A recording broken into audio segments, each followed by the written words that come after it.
자, 우리가 능력하면 여러 가지 능력을 말할 수가 있습니다. 세상 사람들도 보면 능력의 차이가 다 있는 것 같습니다. 지혜의 차이도 다 있는 것 같고 그렇습니다. 근데 우리는 능력의 원천이 하나님에게 있다는 것을 그 누구도 의심하지 않습니다. 우리가 먼저 세 가지를 꼭 기억했으면 좋겠는데요. 그것은 하나님은 이미 우리에게 능력을 주셨다라고 하는 것입니다. 여러분, 우리가 예수 그리스도로 말미암아 하나님의 자녀가 되면 이미 우리 안에 능력이 와 있는 것입니다.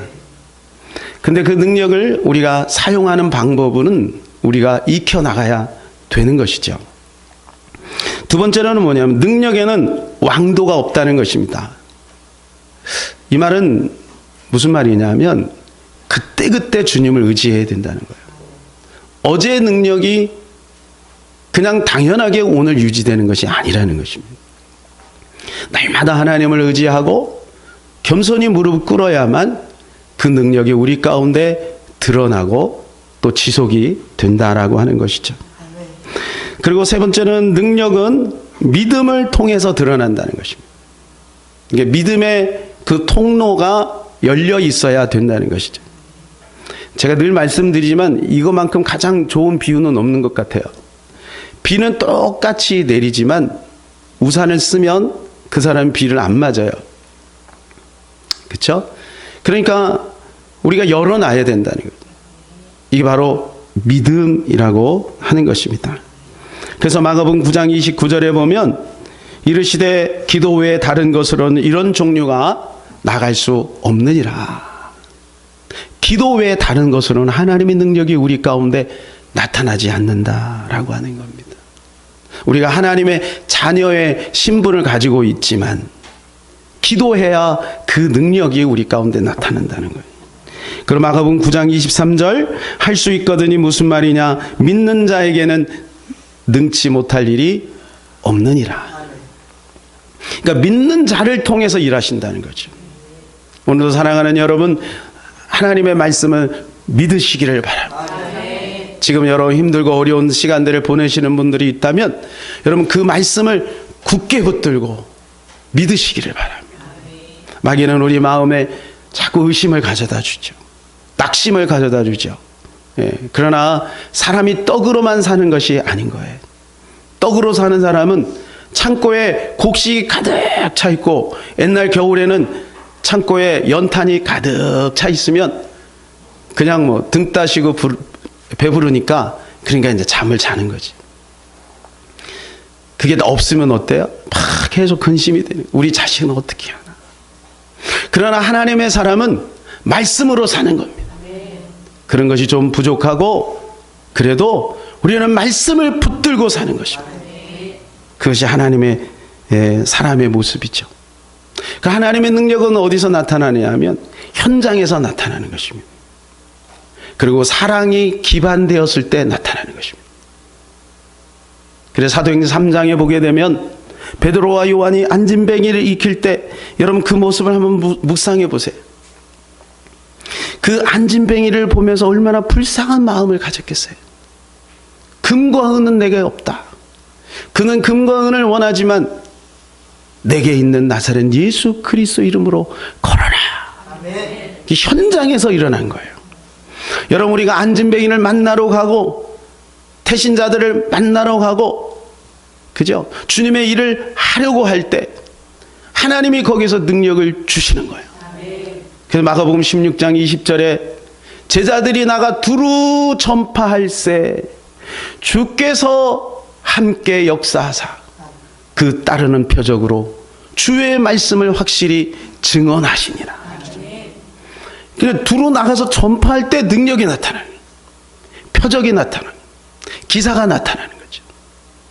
우리가 주님의 일을 하려고 할 때, 하나님의 나라를 이루려고 할 때, 부족하지만 요단강에 발을 내디딜 때, 겁나지만 내디딜 때 거기에 역사가 나타나는 거예요. 이 능력이 나타날 때 우리가 조심해야 될 것이 있습니다. 그것이 1절입니다. 1절. 자, 1절 같이 읽겠습니다. 시작.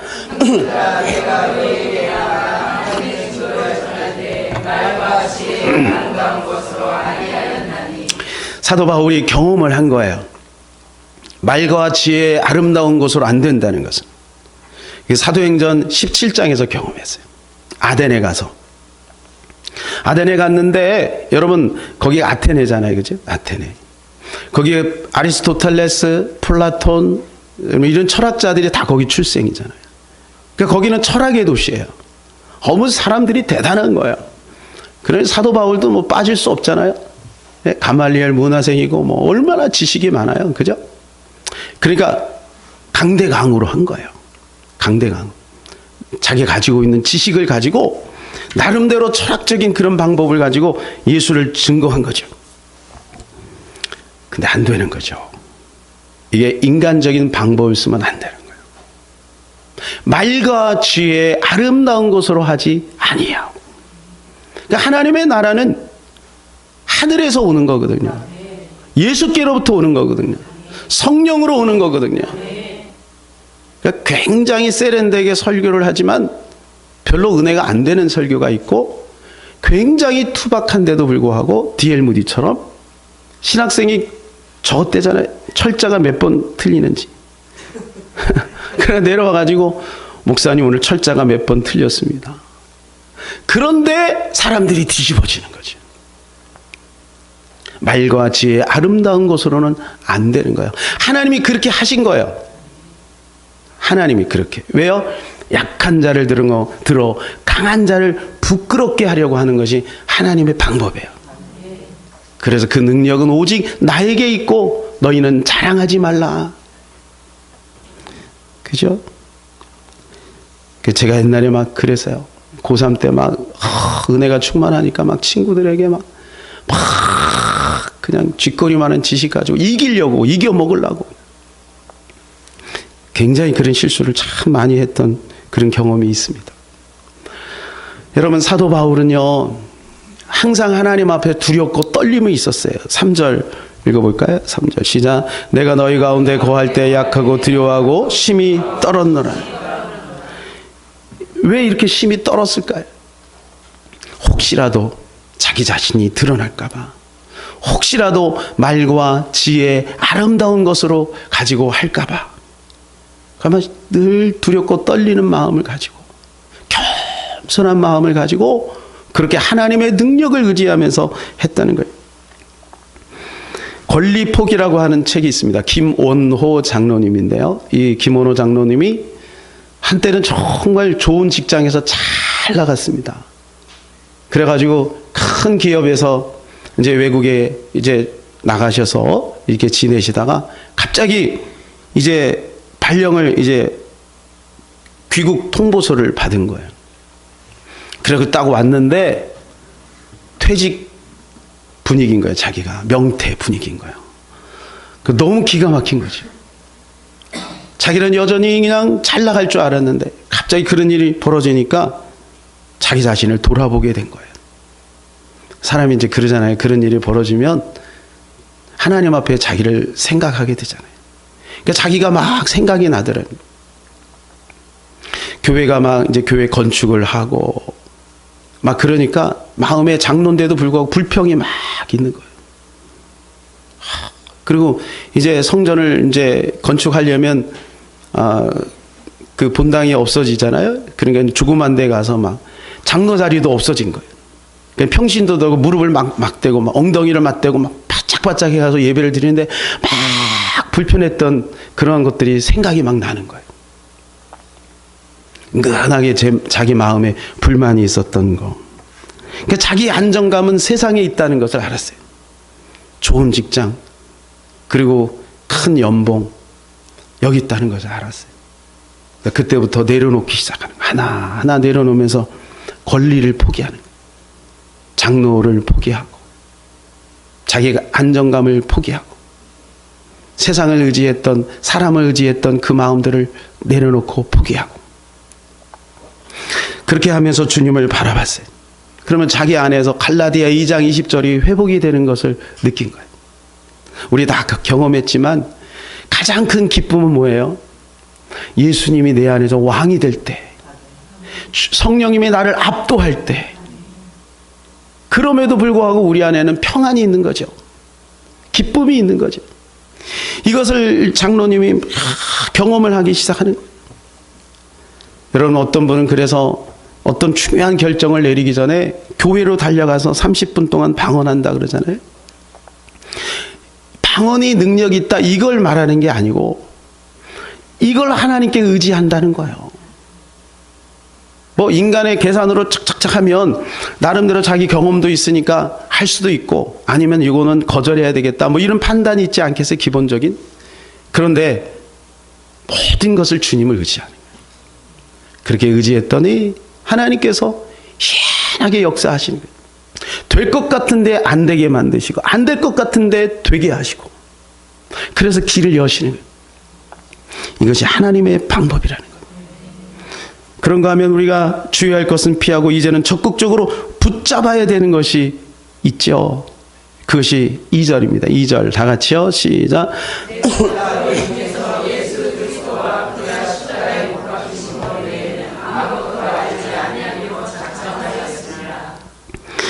네, 사도 바울은 이제는 예수 그리스도의 십자가만 붙들기로 어떻게 해요? 작정을 한 거예요. 작정. 여러분, 이게 중요해요. 내가 말씀대로 살기로 작정을 하는 거야. 환경이 어떤 일이 있어도, 상황이 어떤 변화가 있어도, 내가 생각할 때 마음에 좀 불편이 있어도 나는 그냥 말씀대로 살아야 되겠다, 이렇게 작정하는 게 필요합니다. 사도 바울은 그렇게 작정을 했어요. 작정을. 그래서 여기 보면 알지 아니하기로, 그죠? 너희 중에 예수 그리스도의 십자가 못 박히신 것 외엔 아무것도 알지 아니하기로 작정했다. 이 알지 아니하기로라고 하는 것이 원어가 뭐냐면 에이데나이에요. 에이데나이. 요거는 오이다의 부정사입니다. 우리가 안다라고 할 때 신약에서는 가장 많이 쓰는 단어가 오이다하고 기노스코입니다. 그 기노스코라고 하는 단어를 쓰지 않고 오이다라고 하는 단어를 쓴 데는 의미가 있어요. 기노스코라고 하는 알다라고 하는 것은 일반적으로 아는 거예요. 일반적으로. 그죠? 자, 여러분 이제 운전을 하다 보면 빨간불에는 멈추고 파란불에는 가고, 뭐 이거는 일반적으로 아는 상식 아니겠어요? 그죠? 이런 걸 안다라고 할 땐 기노스코예요. 근데 오이다는 뭐냐면 전문적인 지식인 거죠. 어떤 기술자만이 가지고 있는, 어떤 연구원만이 가지고 있는 전문적인 지식. 그러니까 뭐냐면 내가 예수 그리스도를 알기 위하여 나는 전문 지식 같은 그런 에너지와 그런 열정을 가지고 주님을 향한다는 거예요. 우연히 주님을 만나는 게 아니라 주님을 좀 더 알기 위하여, 주님을 깊이 경험하기 위하여 몸부림치는 거지. 그래서 다윗처럼 어떻게 해요? 밤늦게까지 성경을 보고 아침 새벽녘에 일찍 일어나서 하나님 말씀을 묵상하고 깊이 기도하고, 이렇게 주님의 십자가와 그 부활을 알기 위하여 몸부림치는 거예요. 그럴 때 깨달아지는 거죠. 베스킨라빈스를 먹고 나면 월드콘이 안 먹히듯이 하나님 은혜를 경험하고 나니까 세상이 배설물처럼 여겨지는 거예요. 빌립보서 3장 8절입니다. 시작.